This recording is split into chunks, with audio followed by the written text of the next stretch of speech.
akasheshekerizo babakanyama bakoto bacera hitakeri okubinga amabeka yishanga aho bashanga naba bayishanga babetebekanisize nikwe kubabinga. This land where I stand today is subject to an ongoing court dispute.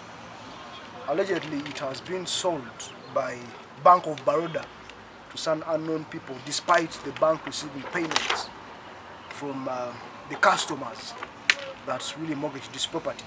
Tuzireho ku obutachengana na banka bwo kugira ngo banka ikakwata itaka gito twasinjira mu orutwabasinjire tukora business na a certain company konkejo company ya kola breach of contract. So in the process twa agreeing na banka ngu tujiro kutwatwaza konkabo batura benyuma itaka gitu baruguza. The public that this land is not subject to any sale.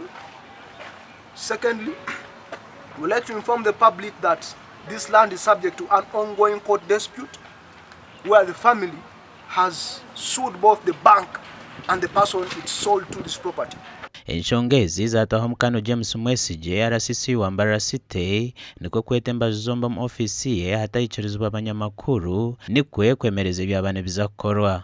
Saidi ishangane no kwitogota kwayo na banka nayo negira ngo ishikire tumwe twagira ngo saidi ishangana bank bagende baze kudiscussing then ekita eviction as guided by the president yaza kutenga pressure bo kwavoidinga isekitomu site security committee kandi ntweyongera kushaba president ngo ari abantu abandi abatakubasa kwebasa abariyo nibanyigiriza aba batayikuni abakwija omunjerembi bakwenda banyiga abantu abatine voices. Twageza kugamba n'ababanka konkaba tubabasa kugambira kamera zitu.